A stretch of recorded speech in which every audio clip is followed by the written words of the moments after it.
My wife texted me saying she's ending our marriage next week. I responded calmly. I already sent the paperwork.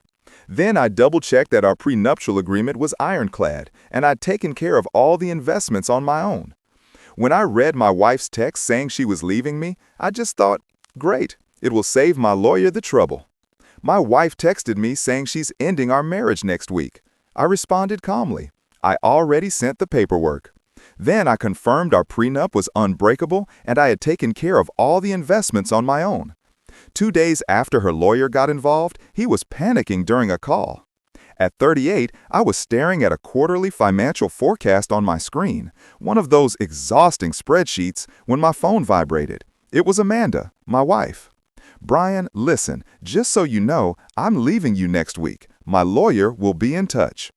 Just like that, simple as that, an explosion uttered with indifference. For a moment, the numbers on the screen disappeared. I needed to reset my mind. I've always been a strategist. That's how I run my small tech company. It's how I approached our marriage. Amanda, on the other hand, was more of a let life take me type, or so I thought. My doubts had been growing for months. The long nights at the office, the password-protected cell phone, the solitary self-discovery trips. Last week, after noticing some strange, unexplained debits in a dormant joint account, small but recurring amounts, I reached my limit. On Friday, I met with Miss Donna, my lawyer. We reviewed the prenuptial agreement, the one Amanda had originally insisted on to protect her own assets, which were larger than mine at the time. As Donna confirmed, the document was fail-proof, guaranteeing the total separation of individual assets, including my company, which was founded before the marriage. That same Friday, I began the process of transferring a large part of my premarital assets and some personal stocks to a new account, exclusively in my name. Donna had also prepared the separation documents, ready to be filed if necessary. I still had a naive hope for a dialogue, a frank conversation. Not this. Her message was the fuse. Before replying, I called Donna. She made her move. File the documents immediately. Expedite whatever you can. All set, Brian? Donna said with her firm voice. Then I drafted my response to Amanda. No need for your lawyer to contact me. Mine is already filing now. The document should reach his office by tomorrow at the latest. She replied, "What did you do? Seriously, Brian, you can't leave me?" "It's already in motion. The prenup is solid. I hope you still have your copy. Donna has my fully reviewed one." And then a small, intense, yet brief satisfaction. My financial advisor sent the confirmation email. Subject: Info. Transactions concluded. Individual portfolio update forwarded. It contained the confirmation of the transfer of my individual assets.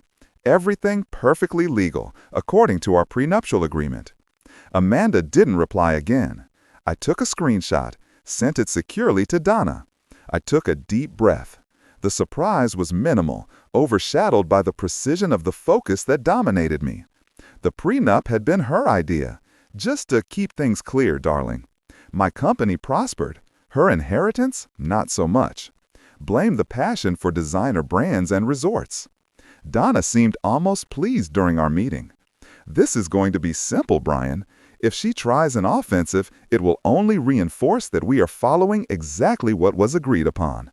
Amanda's message was that offensive. I spent the rest of the afternoon on calls with Donna, securing access to sole ownership accounts, updating passwords, resolving every financial detail. A slight pang in my chest, the memory of her laugh on our honeymoon, was replaced by that cold, distant message.